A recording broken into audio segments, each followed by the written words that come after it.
Nakita raw ng ilang kongresista ang ebidensya na magpapatunay na sangkot si Pangulong Bongbong Marcos sa kickback sa flood control scandal. Yan daw ay screenshots na palitan ng messages ng Pangulo at ng kanyang umano'y bagman. Sabi po sa mensahe, complete na po ang 7.122 delivery sa akin. Tapusin ko po ang computation today. Kalakip nito rin ang detalyadong computation ng mga pinaggastusan ng 8 billion na kickback. Kasama po rito, pangunahin ang gastos para sa mga kandidatong sinuportahan ng Pangulo noong nakaraang eleksyon.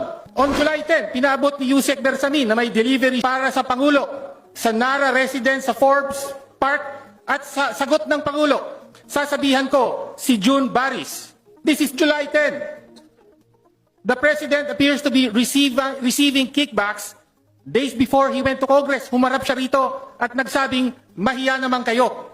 Sino po ang dapat na mahiya? You know, it's better that, for example, Congressman Leviste be the one. Siya ang mas makakapagpaliwanag kung paano napasakamay sa niya ang mga records na ito.